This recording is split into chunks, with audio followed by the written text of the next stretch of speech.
नमस्कार, मैं आयुषी आप सभी दर्शकों का अन्नदाता कार्यक्रम में स्वागत करती हूँ। त्याग और तपस्या का दूसरा नाम है किसान। कृषि ही उसकी भक्ति है और कृषि ही उसकी शक्ति है। कृषि ही उसकी निद्रा है और कृषि ही उसका जागरण है।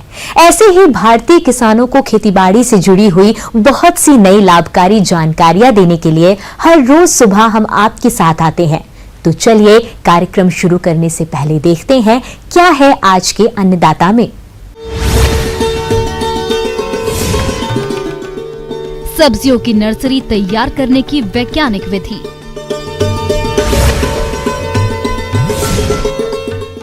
ड्रैगन फ्रूट की खेती से किसान हो सकते हैं मालामाल।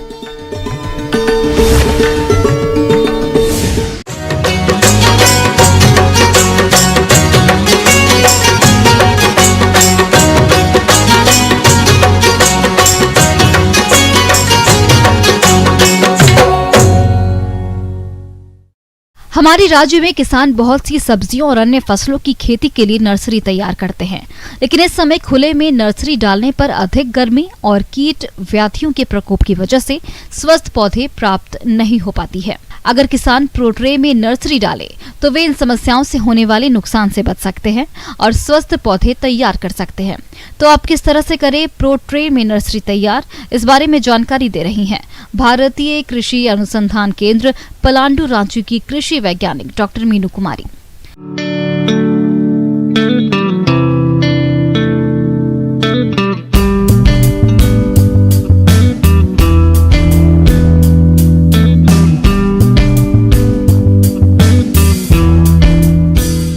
तो आज हम लोग बात करते हैं नर्सरी मैनेजमेंट के बारे में। क्योंकि हम सभी जानते हैं कि बीज जो है वो बहुत ही महत्वपूर्ण इकाई होती है किसी भी फसल को तैयार करने के लिए, और चूंकि हर एक बीज की एक कीमत होती है, तो हम चाहते हैं कि आप किसान भाई और बहनों का कोई भी बीज बर्बाद ना हो। प्रो ट्रे प्रोपलीन से बनी हुई विभिन्न कैविटी वाले ट्रे बाजार में आती हैं। सब्जी की नर्सरी लगाने के लिए 98 कैविटी यानी खाने वाली ट्रे का प्रयोग किया जाता है। ट्रे का प्रयोग 4-5 बार कर सकते हैं। आजकल फलों की पोत तैयार करने के लिए भी 21 बड़े खाने वाली प्रो ट्रे बाजार में मिलने लगी हैं, जिनका प्रयोग फलों की पोत तैयार करने के लिए कर सकते हैं। इसके बाद हम बात करते हैं आधुनिक तरीके से तैयार करने के बारे में। क्योंकि आज हम लोग जानते हैं कि बहुत सारे लोग हाइब्रिड बीज का उपयोग करते हैं और हाइब्रिड बीज की कीमत 30,000 रुपये से लेकर के 50,000 रुपये प्रति किलो तक होती है। तो यहाँ आपका हर एक बीज बहुत महत्वपूर्ण है। तो इसके लिए हम लोग प्रो ट्रे के लिए कहते हैं कि आप प्रो ट्रे का इस्तेमाल कर। ये प्रो ट्रे जो होता है वो 50 सेल से लेकर 98 सेल तक जैसी आपकी ज़रूरत है उसके हिसाब से आप इसको खरीदें। ये प्रो ट्रे में एक सबसे अच्छी बात जो मैं आपको बताना चाहती हूँ कि इसे आप बार बार उपयोग कर सकते हैं। ऐसा नहीं है कि आपने एक बार लिया उसके बाद आपको इस प्रो ट्रे को आप दोबारा यूज़ नहीं करेंगे। आप इसे सावधानी से रखें और आप इसको 3 से 4 बार कम से कम यूज़ कर सकते हैं, इससे ज़्यादा भी कर सकते हैं। तो प्रो ट्रे में मैं आपको बताना चाहती हूँ कि इसमें हम लोग कोकोपीट को यूज़ करने के लिए कहते हैं। कोकोपीट जो होता है ये जो नारियल की सूखी हुई बुरादें होती है, इसी कोकोपीट कहा जाता है। ये ब्लॉक्स में आते हैं। तो ये 5 केजी का ब्लॉक, 10 केजी का ब्लॉक, आपकी ज़रूरत के हिसाब से इसको आप कहीं से भी ले सकते हैं। बहुत आसानी से ये मार्केट में उपलब्ध होता है। इस कोकोपीट के साथ आप वर्मीकुलाइट या फिर केंचुआ खाद इसको मिलाकर 1:1 मतलब जितना आप केंचुआ खाद लेंगे उतना कोकोपीट लेंगे। इसको लेकर के कोई कोकोपीट को पहले आपको पानी में इसको फुलाना है। इसको रखने के बाद जब इसमें मॉइस्चर आ जाता है, जब पानी हो जाता है, आपको ऐसा कोकोपीट तैयार करना है जिससे कि पानी जब आप मुट्ठी बंद करके उसको करें तो पानी भी नीचे ना गिरे और ना आपके हाथ में पानी लगे। इस तरह का तैयार करना है। जब आप इसे 1 के अनुपात में मिला लेंगे फिर आप इसे प्रो ट्रे को भर दीजिए। एक प्रो ट्रे भरने में आपको लगभग 1 से 1.25 केजी कोकोपीट और वर्मीकुलाइट या फिर जो केंचुआ खाद है उसका उपयोग आपका हो जाता है। इस कोकोपीट में आप एक जो सेल है उसमें 1 बीज डालेंगे। बीज बोने के बाद वर्मीकुलाइट की पतली परत से इसे ढक दिया जाता है ताकि बीजों को अंकुरन के समय समुचित नमी मिलती रहे। वर्मीकुलाइट में नमी को अधिक समय तक बनाए रखने की क्षमता होती है। अंकुरन के बाद ट्रे ग्रीन हाउस में बेंच या जमीन से उठी क्यारियों के ऊपर रखी जाती है और बीजों के अंकुरन के लिए 20 से 25 डिग्री सेंटीग्रेड तापमान उपयुक्त होता है। यदि तापमान अंकुरन के अनुकूल है तो अंकुरन के 1 सप्ताह बाद सिंचाई जल के साथ आवश्यक मात्रा में मुख्य तत्वों नाइट्रोजन, फास्फोरस व पोटाश और समस्त सूक्ष्म पोषक तत्वों को भी दिया जाता है। प्रो ट्रे में आप लगभग 25 से 30 दिन में आपका लगभग तैयार हो जाता है ये। और अगर जो तापमान बहुत कम होता है तो लगभग 40 दिन लग जाता है। तो 40 दिन में आपका पौधा तैयार हो जाता है। इससे फ़ायदा क्या होता है कि जो आपका बीज है वो बीज, हर एक बीज की जड़ें जो होती है बहुत ही अच्छे से तैयार होती हैं। और जब आप इससे खेतों में इसका जो कहते हैं उसको पौधरोपण करना, उस समय ये एक एक जो पौधा है बहुत आसानी से निकल आता है और आप इसको बहुत आसानी से अपने खेतों तक ले जा भी सकते हैं। ना ही ले जा सकते हैं, मैं ये भी कहना चाहती हूँ कि आप इससे दूर दराज की अगर मार्केट में भी ले जाना चाहते हैं तो भी बहुत मदद मिलती है। तो इस तरह से प्रो ट्रे का उपयोग करने से आप सिर्फ अपने ही खेतों में नहीं बल्कि अगर आप चाहें तो बाहर के मार्केट में भी या जहाँ से आपको सप्लाई करना है आप वहाँ भी इसको उपयोग कर सकते हैं। इसके बाद मैं आपको एक और बात कहना चाहती हूँ कि जितनी भी दवाइयाँ आप अपने पारंपरिक तरीकों से जब बिचड़ा उत्पादन करते हैं वहाँ प्रयोग करते हैं, जैसे मैंने आपको कार्बोफ्यूरॉन बताया था, बेबिस्टिन बताया था, तो आप इन सभी का उपयोग यहाँ भी करेंगे ताकि आप जो जड़ों में जो होने वाली बीमारियां होती हैं, रूट रॉट जिसे कहते हैं, उससे होने से इस पे सावधानी मिलती है और फिर वो बीमारियों से आपको बचाते हैं। तो इस तरह से करके आप अपने बिचड़े को बना सकते हैं। और इसमें आप सिर्फ टमाटर, मिर्च ये सब ही नहीं बल्कि आप जो कद्दू वर्गीय सब्जियां हैं उसके भी बिचड़े बना सकते हैं। तो इस तरह की तरीके से आपका जो है बिचड़ा बहुत ही स्वस्थ उत्पन्न होता है और जो आप पौधरोपण करेंगे तो आपको अच्छे उत्पादन मिलने में सहायता होती है। ये थी कुछ उपयोगी जानकारियां। अब लेते हैं एक छोटा सा ब्रेक, जल्द लौटेंगे और जानेंगे कार्यक्रम में आगे क्या है महत्वपूर्ण जानकारियां। बने रहिए हमारे साथ।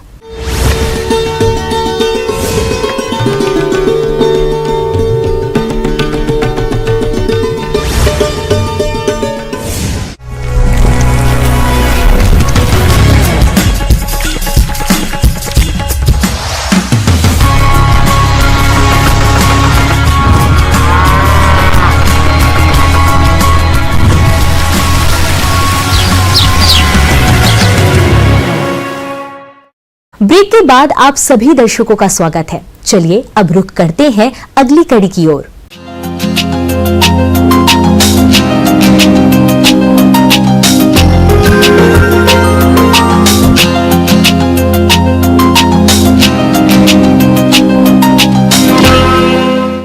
प्रदेश के किसान विदेशी फल ड्रैगन फ्रूट की खेती करके अच्छी आमदनी कमा सकते हैं।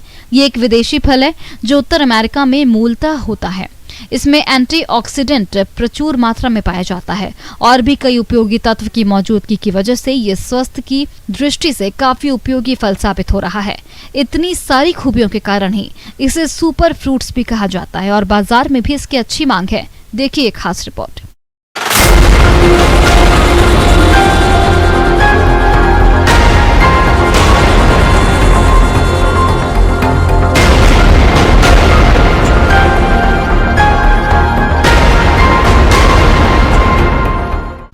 किसान भाइयों, आज हम बात करने जा रहे हैं ऐसे फल की जिसे ड्रैगन फ्रूट या अजगर फल के नाम से भी जाना जाता है। इस फल का सेवन कोलेस्ट्रॉल और रक्तचाप को कम करता है तथा क्रोनिक श्वसन तंत्र की बीमारियों को भी खत्म करता है। इन्हीं भरपूर विशेषताओं वाले इस ड्रैगन फ्रूट ने भारत के किसानों का भी ध्यान अपनी ओर आकर्षित किया है। इसके पौधे कम उपजाऊ मिट्टी और तापमान में होने वाले लगातार परिवर्तनों के बीच भी जीवित रह सकते हैं। इसके लिए 50 सेंटीमीटर वार्षिक औसत की दर से बारिश की जरूरत होती है, जबकि 20 से 30 डिग्री सेल्सियस तापमान इसके लिए उपयुक्त माना जाता है। बहुत ज्यादा सूर्य के प्रकाश को इसकी खेती के लिए अच्छा नहीं माना जाता। सूरज की रोशनी जिन इलाकों में ज्यादा होती है उन इलाकों में बेहतर उपज के लिए छायादार जगह में इसकी खेती की जा सकती है। तो किसान भाई, अब आगे बात करेंगे हम मिट्टी ड्रैगन फ्रूट्स की अगर खेती कर रहे हैं तो मिट्टी सबसे पहले जरूरी है। मिट्टी के लिए ये रेतीली मिट्टी से दोमट रेतीली मिट्टी और सभी प्रकार के मिट्टी में इसकी खेती की जा सकती है। जहां पर जो है अच्छी जल निकासी हो, ये उपयुक्त है। इसके लिए जो जमीन की जो पीएच मान है वो 5.5 से लेकर के 7 तक होनी चाहिए। ड्रैगन फ्रूट्स लगाने की तैयारी करने से सबसे पहले एक बेसिक स्ट्रक्चर बनाया जाता है। उसके पौधा के बढ़वार के लिए बेसिक स्ट्रक्चर बनाया जाता है जो सीमेंट के कम से कम 7 फीट जो है लंबा जो है पौधा बनाना चाहिए, स्टैंड बनाना चाहिए, और जिसमें से 2 फीट आप जो है जमीन के नीचे गाड़ दें और 5 फीट जमीन से ऊपर होना चाहिए। और उसके ऊपर एक स्टैंड जो चौकोर जो है स्टैंड जो है, या तो लकड़ी का आप लगा सकते हैं या जो फिर सीमेंट का अगर बना करके आप चौकोर जो है उस पर लगा सकते हैं। तो किसान भाई ये बेसिक स्ट्रक्चर जरूरी है। और पौधा से पौधा की जो दूरी है वो 2 मीटर कम से कम होना चाहिए। तो उसका स्टैंड, क्योंकि पौधा के बढ़वार के लिए स्टैंड सबसे जो है महत्वपूर्ण जगह रखा गया है। उसके बाद पौधा लगाने की विधि की हम बात करेंगे तो किसान भाई पौधा लगाने की जो है विधि जो है माना गया है कि 60 सेंटीमीटर गहरा और 60 सेंटीमीटर चौड़ा पहले गड्ढा खोद लेना चाहिए और उसके बाद जो है उसमें पौधा लगाना चाहिए। 20 सेंटीमीटर के पौधे को जो है खेत में लगाना चाहिए। और किसान भाई देखेंगे कि 1 एकड़ खेत के लिए कम से कम 1700 से 1800 यानी 1700 से 1800 पौधे लगाए जा सकते हैं। और हम बात करेंगे ड्रैगन फ्रूट्स के प्रकार पे, तो किसान भाई ड्रैगन फ्रूट्स मुख्यतः 3 प्रकार के होते हैं। एक सफ़ेद गुदा वाला ड्रैगन फ्रूट्स, दूसरा लाल गुदा वाला ड्रैगन फ्रूट्स और तीसरा पीला गुदा वाला। जो देखा गया है कि लाल गुदा वाले जो सबसे ज़्यादा लोकप्रिय है, क्योंकि इसका फल लाल दिखने से ही एक मनमोहक भी है और साथ में जो है स्वास्थ्य के दृष्टिकोण से भी देखेंगे तो बहुत ही अच्छा है ये लाल वाले जो है ड्रैगन फ्रूट्स। ड्रैगन फ्रूट की खेती की खासियत यह है कि इसके पौधों में अभी तक किसी तरह के कीट लगने या पौधों में किसी तरह की बीमारी होने का मामला सामने नहीं आया है। ड्रैगन फ्रूट के पौधों 1 साल में ही फल देने लगते हैं। पौधों में मई से जून के महीने में फूल लगते हैं और अगस्त से सितंबर तक फल आते हैं। फूल आने के 1 महीने बाद ड्रैगन फ्रूट को तोड़ा जा सकता है। पौधों में दिसंबर महीने तक फल आते हैं। इस अवधि में एक पेड़ से कम 6 बार फल तोड़ा जा सकता है। फल तोड़ने लायक हुए या नहीं, इसको फलों के रंग से आसानी से समझा जा सकता है। कच्चे फलों का रंग गहरे हरे रंग का होता है, जबकि पकने पर इसका रंग लाल हो जाता है। रंग बदलने के 3 से 4 दिन के अंदर फलों को तोड़ना उपयुक्त होता है, लेकिन यदि फलों का निर्यात किया जाना है तो रंग बदलने के 1 दिन के भीतर ही इसे तोड़ लिया जाना चाहिए। इस तरह से प्रति एकड़ 5 से 6 टन ड्रैगन फ्रूट का उत्पादन किया जा सकता है। कुल मिलाकर ड्रैगन फ्रूट के पौष्टिक गुणों को देखते हुए स्थानीय और अंतर्राष्ट्रीय बाजार में इसकी भारी मांग है। इसीलिए ड्रैगन फ्रूट की खेती व्यावसायिक तौर पर काफी लाभप्रद मानी जाती है। आगे और भी है कुछ रोचक जानकारियां, पर यहाँ पर रुकेंगे एक और ब्रेक के लिए। जल्द हाजिर होते हैं।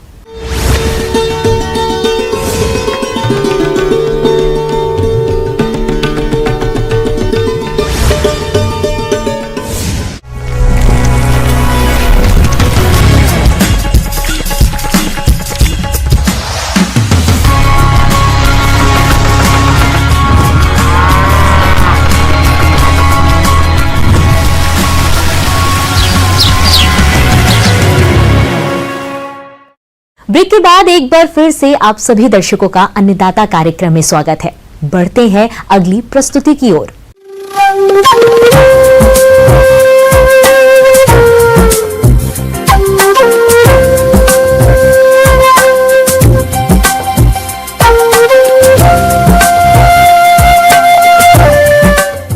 मौसम के अनुसार प्रबंधनों पर ही टिकी है आपकी खेतीबाड़ी, इसलिए मौसम पूर्वानुमान और उस पर आधारित साप्ताहिक कृषि सलाह इस प्रकार है।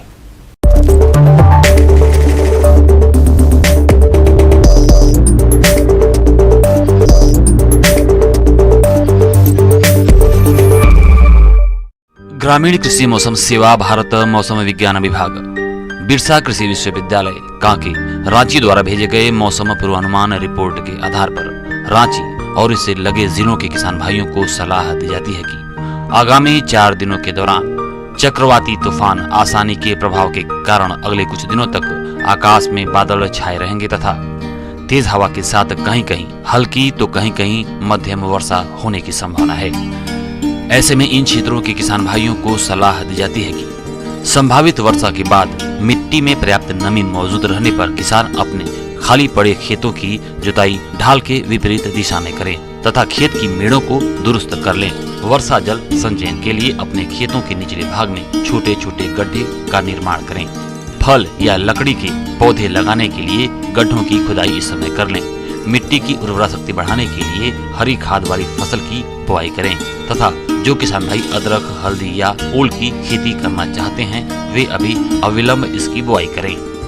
रोपा धान के खेत की मिट्टी की उर्वरा शक्ति बढ़ाने के लिए हरी खाद वाली फसलों जैसे ढैंचा, सनई आदि की बुआई 20 से 25 किलोग्राम प्रति एकड़ बीज की दर से अति शीघ्र कर लें।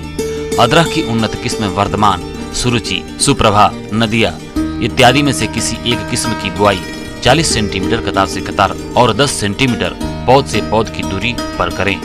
1 एकड़ में बुआई के लिए 4 कुंतल बीज, 80 quintal compost, 53 kilogram DAP, 70 kilogram urea और 40 किलोग्राम म्यूरेट ऑफ पोटाश की आवश्यकता होती है। हल्दी की उन्नत किस्में राजेंद्र सोनिया की बुआई 40 सेंटीमीटर कतार से कतार की दूरी तथा 15 सेंटीमीटर पौधे से पौधे की दूरी रखें। 1 एकड़ में बुआई के लिए 8 कुंतल बीज, 40 quintal compost, 53 kilogram DAP, 70 kilogram urea और 40 किलोग्राम म्यूरेट ऑफ पोटाश की आवश्यकता होती है। ओल की उन्नत किस्मों में गजेंद्र, विधान, कुसुम, श्री पद्मा इत्यादि में से किसी एक किस्म की बुआई 40 सेंटीमीटर कतार से कतार की दूरी और 60 सेंटीमीटर पौधे से पौधे की दूरी पर करें। 1 एकड़ में बुआई के लिए 56 कुंतल बीज, 80 kilogram compost, 53 kilogram DAP, 70 kilogram urea और 54 किलोग्राम म्यूरेट ऑफ पोटाश की आवश्यकता होती है। जिन किसान भाइयों को पपीता का पौधा तैयार करना हो वे इस समय पॉलीथीन के थैले में मिट्टी तथा गोबर की सड़ी खाद मिलाकर भर दें तथा बीज डालने के बाद आवश्यकता अनुसार सिंचाई करते रहें। जो किसान भाई इस वर्ष बरसात में फल के पौधे लगाना चाहते हैं वे जगह का चुनाव कर लें। फल वृक्ष के अनुसार दूरी को ध्यान में रखते हुए गड्ढा खोदकर छोड़ दें। वर्षा के पानी को जमा करने के लिए अपने खेत के ढलान के निचले भाग में 10 × 10 × 10 आकार का गड्ढा बना लें, जिससे इसमें संग्रहित पानी का उपयोग खरीफ फसल में आवश्यकता अनुसार जीवन रक्षक सिंचाई या रबी फसल उगाने में किया जा सके।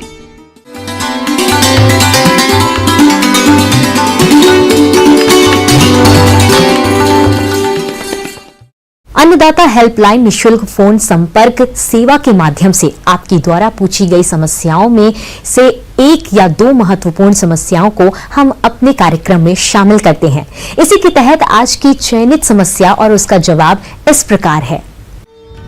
आज के अन्नदाता हेल्पलाइन में जिस प्रश्न को कार्यक्रम में शामिल किया गया है उसे पूछा है गांव नूरगंज, जिला समस्तीपुर के किसान जितेंद्र कुमार ने। आप सुरक्षित खेती पर जानकारी चाहते हैं तो जितेंद्र कुमार जी आपकी जानकारी के लिए प्रस्तुत है कार्यक्रम का यह अंश।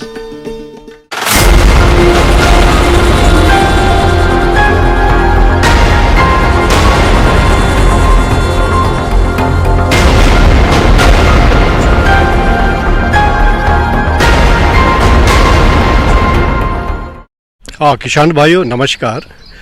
खास करके अभी आप देखेंगे बिहार झारखंड की जो हमारी है उस स्थिति, उसमें क्या है कि किसान भाई अभी अपनी रबी फसल को काट चुके होंगे, उसकी जो है खलिहान तक ले गए होंगे और अभी उनके लिए खेत जो है कटाई के बाद, तो अभी जैसे संरक्षित कृषि तकनीक की चर्चा कर रहे हैं, तो संरक्षण कृषि तकनीक वह तकनीक होती है जिसमें किसान भाई जैसे कि आप अभी रबी की फसलें की आपने कटाई कर ली है, तो उसके बाद आपकी जो खेत है उसको खेत को गर्मा फसल आप लगाना चाहते हैं, जो जायद की फसलें हम कहते हैं, तो उसको क्या है कि आप अगर जुताई करते हैं तो एक तो नमी आपकी रबी की फसल कटाई होते होते कम हो जाती है खेतों में, और जब आप उसी खेत की तैयारी करने में चले जाते हैं तो नमी जो बची, चूँकि तेज़ धूप रहती है, गर्मी तापमान भी ज़्यादा रहता है, तो नमी बहुत तेज़ी से आपकी वो मिट्टी से निकल जाती है।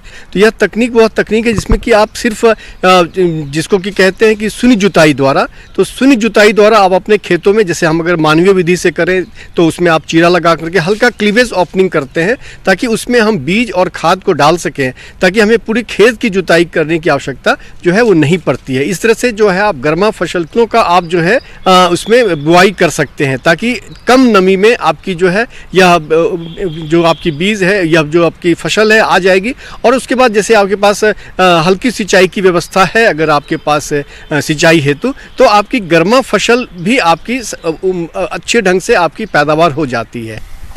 जिस तरह से जलवायु परिवर्तन से देश की कृषि प्रभावित हो रही है, ऐसे समय में जरूरत है कि कृषि में नई तकनीक के इस्तेमाल करना, जिससे फसल उत्पादन पर कोई असर न पड़े और अच्छा उत्पादन मिलता रहे। ऐसे ही एक तकनीक है सुरक्षित खेती। जो हम संरक्षण कृषि तकनीक की बात करते हैं तो उसमें क्या होता है, खास करके आपके देखेंगे किसान भाइयों, खास करके जो है वो हमारी जो जैसे कि खरीफ में जब हमारी फसलें कट जाती हैं तो उसके बाद खेत को किसान खुला छोड़ देते हैं, तो उसमें क्या होता है कि नमी की मात्रा भी उसमें अत्यधिक रहती है गर्मा फसल की अपेक्षा।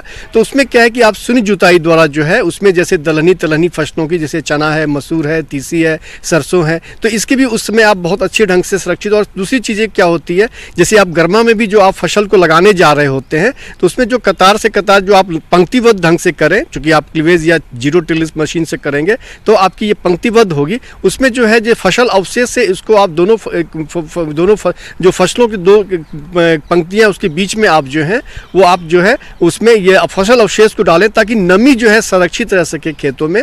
और वह क्या है, जब गलेगी बरसात आने के बाद तो वह भी आपके मिट्टी में उर्वरक क्षमता को बढ़ाएगी। तो इस तरह से आप देखेंगे संरक्षित कृषि में एक तो क्या होती है शून्य जुताई द्वारा अगले फसलों की खेती, दूसरी प्रक्रिया होती है हम पलवार से हम अपने जो हमारी खेत है उसको ढके रहें फसल अवशेष से, और तीसरी जो होती है जैसे फसल चक्र। तो फसल चक्र जैसे कि आप जानते हैं कि आप एकल फसल लेते हैं तो उसमें कीट और व्याधियां भी ज़्यादा आती है।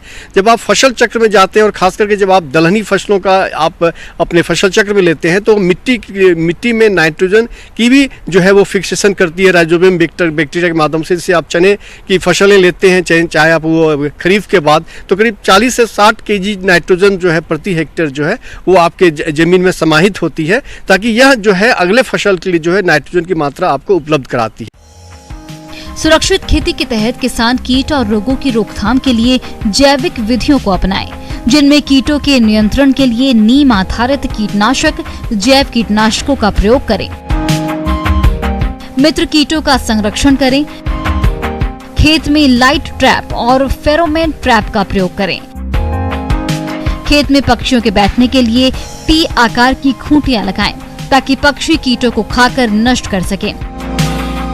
इसी तरह से रोग नियंत्रण के लिए रोग प्रतिरोधी किस्मों की खेती करें, जैव फफूंद द्वारा रोगों की रोकथाम करें। सुरक्षित खेती से लाभों की बात करें तो जैविक खाद के उपयोग करने से भूमि की गुणवत्ता में सुधार आता है, भूमि की जल धारण क्षमता बढ़ती है, भूमि से पानी का वाष्पीकरण कम होता है, भूमि की उपजाऊ क्षमता में वृद्धि हो जाती है, साथ ही सिंचाई अंतराल में वृद्धि होती है।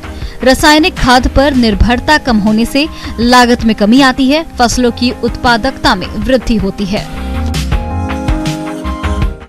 तो किसान भाइयों, आपने जैसे देखा कि हमारे बिहार झारखंड में जो हमारी खेतें हैं, तो हम यह संरक्षित कृषि तकनीक के माध्यम से आप अपने खेतों को दूसरी और तीसरी मतलब क्रॉपिंग इंटेंसिटी जो है फसल तीव्रता जो है 300% रखें, ताकि आपकी जो सालों भर जो आपकी आमदनी खेतों से आनी है वो आपकी आए, और इससे आपकी आय भी दुगुनी होगी। अन्यथा क्या, और खास करके जैसे मैंने बताया कि यह जो गर्मा में या खरीफ या रबी में जो आप फसलें लेते हैं वो दलहनी तलहनी होती हैं, इसको पानी की भी आवश्यकता कम होती है, इसको खाद की भी आवश्यकता कम होती है, फसल की अवधि भी कम होती है, ताकि इस कम अवधि में जो आप उत्पादन करते हैं दलहनी तलहनी फसलों का, जैसे मैंने कहा कि आप जैसे अभी आप गर्मा में आप मूंग ले रहे हैं या उड़द ले रहे हैं या बोदी ले रहे हैं या फ्रेंच बीन ले रहे हैं, तो इन सभी की बाजार भाव अत्यधिक रहती है, क्योंकि इसमें अभी जो है गर्मा सीजन है। तो इस तरह से आप अपनी आमदनी को कैसे बढ़ा सकते हैं, यह संरक्षित कृषि तकनीक जो विकसित की गई है भारतीय कृषि अनुसंधान परिषद के द्वारा, तो यह जो है हमारे जो संरक्षित कृषि तकनीक अभी हमारे बिहार में और झारखंड और छत्तीसगढ़ में भी चल रहे हैं, जिसके बहुत ही वैज्ञानिक बहुत ही सफलतम जो है हमारे आए हैं, ताकि किसान जो है इसको अपना करके अपनी आमदनी बढ़ा सकते हैं, और इस तरह से हमारे देश की भी पैदावार खासकर दलहनी तलहनी फसलों की मात्रा में काफ़ी बढ़ोतरी होगी।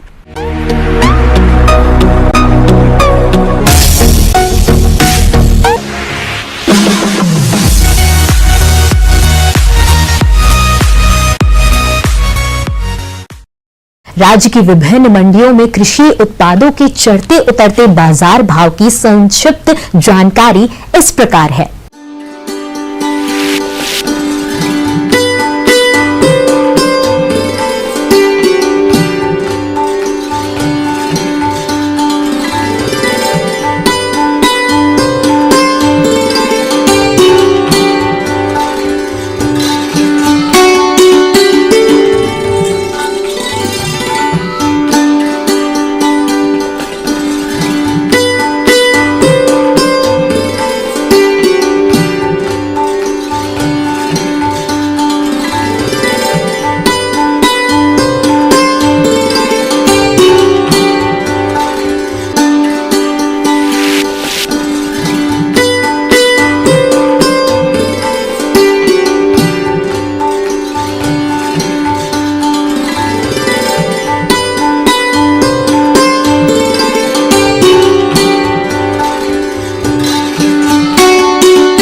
हम यह उम्मीद करते हैं कि आज का कार्यक्रम आप सभी दर्शकों के लिए उपयोगी रहा होगा। किसान भाइयों, अन्नदाता आपकी सेवा के लिए संकल्परत है और कृषि संबंधित समस्या एवं सुझावों के लिए आप हमें इस पते पर संपर्क कर सकते हैं।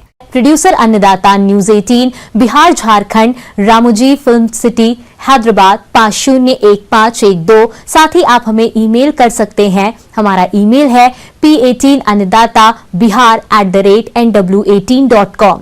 इसके अतिरिक्त आप हमें निशुल्क हेल्पलाइन नंबर 180088922163 पर सोमवार से शनिवार सुबह 10 से शाम 4 बजे के बीच संपर्क कर सकते हैं। फिलहाल अन्नदाता की पूरी टीम को इजाजत दीजिए। कल फिर इसी समय आपसे मुलाकात होगी कृषि संबंधित कुछ और महत्वपूर्ण जानकारियों के साथ। नमस्कार।